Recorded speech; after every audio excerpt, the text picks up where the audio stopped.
Hey guys, welcome to another episode of The Vinyl Den, your channel for record collecting by record collectors. I'm Nick. It's Tuesday, time to talk about some new releases coming out this Friday, July 7th. I got a little over 400 albums coming out this week. I got 16 on the list today. There's a bunch of links down below. Make sure you go check them out. There's links for the Vinyl Den Facebook group, for the merch page, for the Spotify and Apple Music playlists we put together every week, and the Patreon page. Make sure you go check all that out. Of course, if you enjoyed the episode, make sure you give me all thumbs up. Hit that subscribe button down below, and make sure you hit that notification bell so you're notified every time I release new episodes. Like I said in the intro, there's a little over 400 albums coming out this week. I'm only going to talk about 16 on the show today, so if there's something I don't talk about, make sure you drop me a comment down below. Let me know what else you're looking forward to picking up this week. And like always, if you're unable to find any of these in your local brick and mortar stores, I'll put links down below. Most of these should be available online.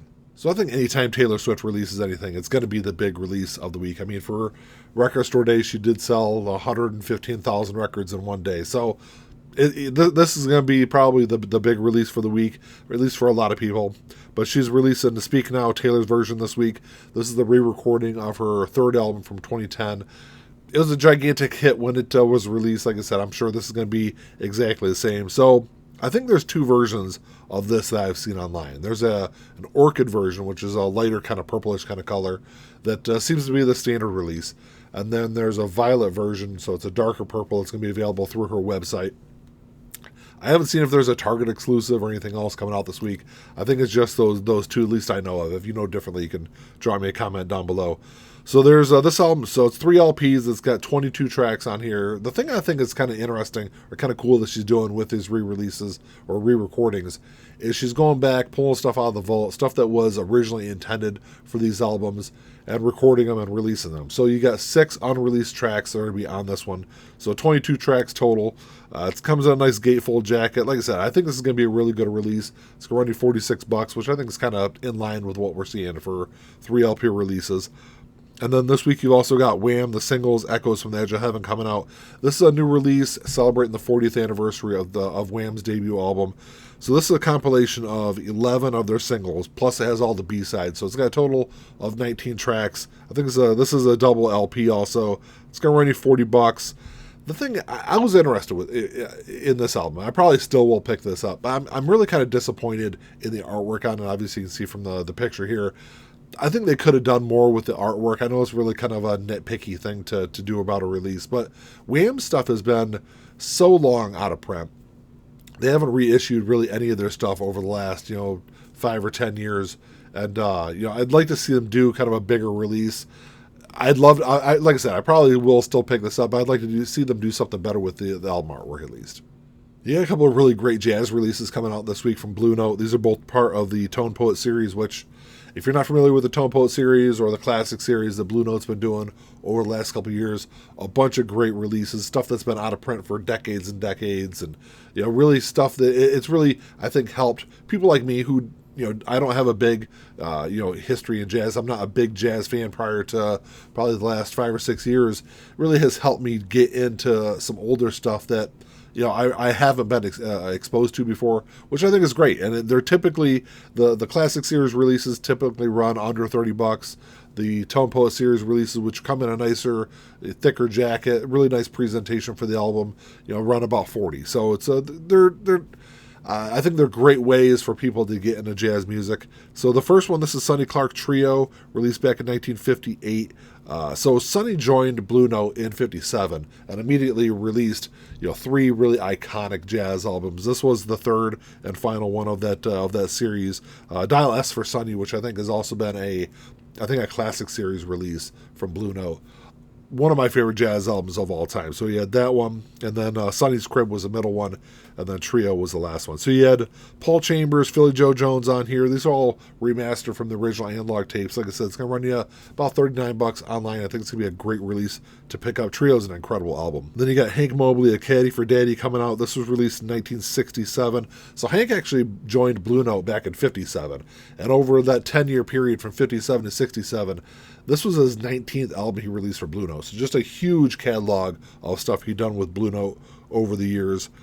So you've got Lee Morgan, Curtis Fuller on here. You got McCoy Tyner, Bob Cranshaw, Billy Higgins. Just like a who's who of great jazz musicians there in the later part of the 60s.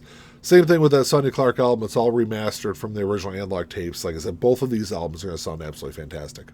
So this week you got the next two releases from the Atlantic 75 series. So this is something that Atlantic Records has been doing this year to celebrate the 75th anniversary of their first release way back in 1948.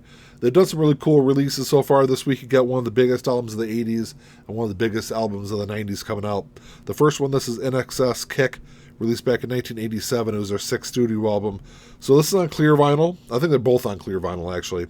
So this is only available, I think both of these, I know in the beginning I said all these are available online. Actually, I said most of these are available online. Both of these Atlantic 75 releases, I think, are only available in brick and mortar stores. You can buy them online. I put links down below for Dearborn Music, which is one of my local record stores. They'll have both of these in stock. You'll be able to buy both of those. You just won't be able to get them from like Amazon or Pop Market or any like the big online retailers. So you can go on there and grab that if you want. Like, this is one of my favorite albums of the 80s. I think it's one of the biggest albums also. New Sensation, Devil Inside were both like gigantic hits when this album came out. It's going to run you about $26, which is not a bad price for this album. I know that they've reissued this a couple of times over the last couple of years, but prior to that, it had been like, I think a decade or more before since it had been reissued. Some of those prices have kind of climbed up, so it's nice to see this getting a little bit more of a kind of semi-regular reissue. Like I say, it's just a great album. And then the second one you get is Hootie and the Blowfish Cracked Rear View. This is also a brick and mortar store exclusive. It's going to run you $23 online, not a bad price. One of the biggest albums of the at least the mid part of the 90s. It went 21 times platinum, which I didn't realize it was. I knew it was a huge album. I didn't realize it sold that much until I started digging into the releases for this week. I mean, that's just a ton of albums that album sold. Really, kind of a short, probably 6 or 8 year period. So it seems like there's a bunch of great jazz releases coming out this week. The next one you got is Art Blakey, Feel the Wind. This was released back in 1989. It was the second to last album that Art Blakey released before he died in 1990. And by this time in his life, Art was going deaf. And I think that kind of, almost kind of added to this, like, almost vulnerability in his playing style that I think added to the overall sound of this album. And then, so this is a release with Freddie Hubbard. Him and Freddie had played together earlier in their careers, and they're both, titans of 1960s jazz music. I love both of them individually and playing together. But adding Freddie to this album and this collaboration between the two of them, I think almost kind of rejuvenated Art's playing style. And it is a fantastic release if you haven't heard it before. It's going to run you about $31 online, so that's going to be a great release. And then this week you got the next release from the Craft Recordings Original Jazz Classic Series. This is Bill Evans' trio, Waltz for Debby, released in 1962. But this is kind of a part two kind of album. So in 1961, June 25th, 1961, the Bill Evans Trio performed at the Village Vanguard in New York. It was actually released as Sundays at the Village. I think it was called Sunday at the Village Vanguard or Sundays at the Village Vanguard. I don't remember exactly off the top of my head. Kind of widely seen as one of the greatest live jazz albums ever released. So this is also taken from that same concert. So I'm sure this is going to be fantastic. I've never actually listened to this version, the second part of this concert, but the sad thing is about that performance was 10 days later, bassist Scott LaFaro died in a car accident. So it's kind of the end of this very classic period for the Bill Evans Trio. And I don't think the trio was really kind of the same. I think they had some other pieces kind of join and musically kind of changed a little bit after that period. But like, just this concert in particular, it is, like I said, I've listened to the first part of it. I haven't listened to the second part, but I'm sure it's going to be, equally as great. A couple other really great jazz releases coming out this week. You got Miles Davis' Sorcerer, released back in 1967. This is a music on vinyl release, so it's definitely going to be a little bit more limited. It's going to be maybe a little more pricier than people would typically pay for a release. It's going to run about $45 online. But this is limited to 2,500 copies. It's going to be on translucent green vinyl. In my opinion, if you're a Miles Davis fan, I think this is one of Miles's best albums from the 60s. Just an incredible album. I think I'd probably put it up there, probably one of my top 5 Miles Davis albums. Like I said, I've loved this one ever since I first started getting into jazz, probably 5 or 6 years ago. So you got Wayne Shorter on here. You got Herbie Hancock, Ron Carter, Tony Williams. Like I said, just a great album, a great cast he put together for that release. Like I said, it is going to be a little more expensive though, about $45. And then you got Joe Henderson, The Complete An Evening with Joe Henderson. This is going to run you around $100 online. This is this was released in 1987. So An Evening with Joe Henderson was released in 1987, but it was kind of a truncated portion of that live show. This is the full release. It's going to be on 2 LPs. Looks like it's going to be a pretty cool release. So this is recorded July 7th, 1987, Genova Jazz Festival in Italy. I've read nothing but great reviews about the album when it was released in '87. I haven't listened to it at all. I'm not the biggest Joe Henderson fan, but he does have some great music. So with this, you got Charlie Hayden on bass, Al Foster on drums. It is a great lineup. It's Joe Henderson does jazz a little bit differently than some of the other like more traditional jazz musicians from the 60s, 70s, and 80s. But if it's available online, I'll stream it and check it out. So this week you got AFI Sing the Sorrow finally being reissued, but this is a 20th anniversary release that they're doing for this one. First released back in 2003, it was their 6th studio album. This is going to be on black and red pinwheel vinyl. I think it's going to be an indie exclusive, so I don't think it's going to be available on Amazon or anything like that. So kind of like with the Atlantic 75 releases, I'll put links down below for Dear One Music if you want to check them out online. It's going to run you about $48 online though. So this is a different kind of album for AFI. So their first 5 albums were very much done like that. Punk rock or pop punk, whatever you want to call it, kind of path, where Sing the Sorrow, I think, is a very much more of like a straightforward alternative rock album, very different musically. They had a lot of great success with this album, though. Reached number 5 on the Billboard 200 chart here in the U.S. I would say that Sing the Sorrow is probably the only album from AFI that I've listened to all the way through. I've listened to maybe 4 or 5 songs from earlier parts of their albums. Well, I should probably say more. I've listened to at least 2 or 3 songs off of all their earlier albums, but I think Sing the Sorrow, at least in my opinion, is probably the best album that they ever released. And then this week you get the next reissue from De La Soul, Artificial Intelligence, Mosaic, Thump coming out. Released back in 2000. It was their 5th studio album. It's a double LP. It's going to run you about $20 online.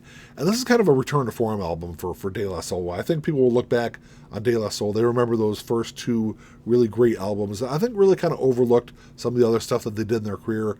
If all you know is just their first couple of albums, definitely go back and check this one out, because I was kind of the same way. Before the last couple of months, all I knew was their early stuff. And I've been going back and rediscovering other stuff that they've done in their career. This is a really underrated album, I think, for as far as De La Soul stuff goes. There's a bunch of great features on here. You got Redman on here, Exhibit, Busta Rhymes, Mike D and Ad Rock from Beastie Boys, Shaka Khan's on here also. This does say remastered, but it doesn't say when it was remastered. I don't know if it's newly remastered or something that they've done within the last couple of years, but I definitely think it's one worth checking out. You got a couple of Overkill albums being reissued this week. I'm not the biggest thrash fan, but these Overkill is one of those thrash bands where I can kind of get into some of their stuff. So the first one you got is I Hear Black. This was released back in 1993. Their 6th studio album. It's going to run about $23 online. Actually charted pretty well. It hit 122 on the Billboard 200 here in the U.S. Number 3 on the Billboard Heat Seekers chart, which I think is really good for a thrash album. I don't think this is their best album. It's definitely a really solid thrash album. I think Overkill, like I said, I think they're one of those thrash bands that I can get into some of the stuff. This is definitely one worth checking out if you're unfamiliar with them. And then the next one, this is WFO, released a year later in 1994. Their 7th studio album is going to run you about $23 also online. So this is the last album that Overkill did with Atlantic. I know that Rob Canavino and who the other guitarist was, Merritt Gant, was the two. This is the last album that both of those guitarists played on, and I think this is, in my opinion, one of the best Overkill albums.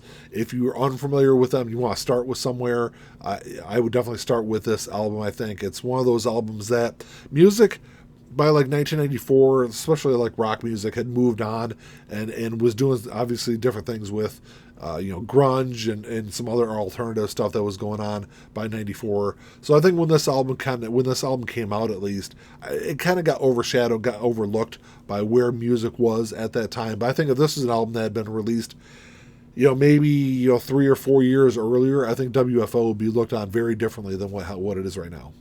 And then the last 2 albums I got on my list today are from a band that, when people talk about rock music being dead, I point them to, this is one of those bands that I point them to. I'm not 100% sure how to pronounce the band name. They're a band from Dresden, Germany. I think the name of the band, though, is Mandarin, but the name of the band is Wucan. It's W-U-C-A-N. The first album that is coming out this week, this is Vikarma. This is a EP released in 2014. This is a year before their debut album came out. So they're kind of like a mix of like metal, some progressive rock, some blues, kind of a little bit of folk rock put in there also. Like I said, really interesting mixture. They're a band that, if you haven't listened to them, highly recommend checking them out. Like I said, as far as like new rock bands go, they're doing some great stuff. This is going to run you about $32 online. So you got that one. And then you've got their debut album, Sow the Wind, which was released a year later in 2015, coming out. This is going to run you about $35 online. So I think with this album, they really kind of tried to capture the energy from their live shows, and I think they did a really good job. It is a fantastic album. Like I said, if you're unfamiliar with this band, they haven't released anything that I think is a bad album. I love everything that they've done so far. I'm really interested to see how their music evolves over the next couple of years, but both those albums I think are definitely worth checking out. The Sow the Wind is, I think, a little bit more like musically diverse than what they did on their EP. Has a little bit more like I don't want to say psychedelic, but I think there's some like psychedelic influence there on this album that maybe isn't on that first EP. Like I said, if you're unfamiliar with the band, definitely check them out. I think they're doing some really great stuff. Well, that's all I got for you today, guys. Thanks for checking the show out. A bunch of great stuff coming out this week. I'm sure I'm going to grab that Wham album. I'm sure I'm going to grab a couple of those jazz releases. I'll probably grab a couple more also on top of that. But drop me a comment down below. Let me know what you're looking to pick up this week. Like always, give me a little thumbs up if you enjoyed the episode. Hit that subscribe button down below. That's all I got. Until next time, keep on spinning. Peace.